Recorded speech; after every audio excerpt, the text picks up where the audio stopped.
I think part of it is just not taking no for an answer and realizing that when you have the benefit of a supportive environment that gives you access to these kinds of skills and these kinds of ways to approach your music, you're supposed to do better. You're not supposed to be the status quo. You're not limited. It's not just one thing. It's all of it, all the time. And your big task is to manage it and help to educate those who don't understand. You need to see yourself as a corporation, with divisions, so that you understand there are several departments. So when you're arranging, that's one thing. When you're music director, that's one. When you're playing, that's another. When you're producing, that's another. So there are all these streams of income as a composer, arranger, producer. Those are all different jobs. The world has changed in a way that now you have portfolio careers. Because when I started, I started as a producer and a director and figured that was all I would ever have to do or want to do. Really, just as I really just wanted to be a director. And I actually became a producer because of the need for it. Because sometimes I needed to produce to be able to direct. So I learned the skills of producing really because I wanted to direct.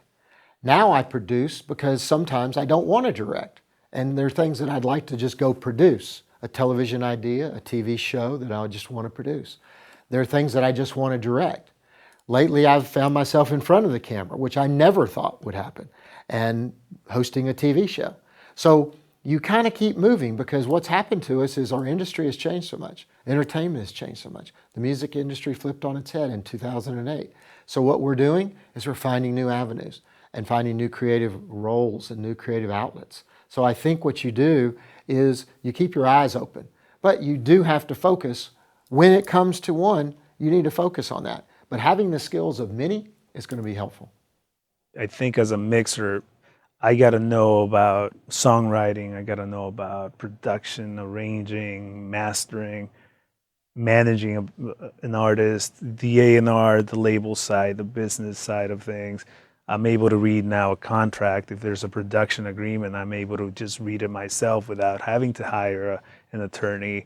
But at least I will know it all, but I will get 85% of it.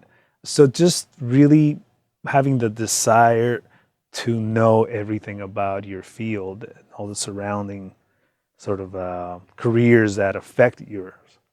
I think that's really, really important. And why wouldn't you want to do it? Like I like production as well. Maybe, again, if I shut, that door, then I'm not going to be a good producer. And maybe I want to be a good producer someday. But I want to have that option.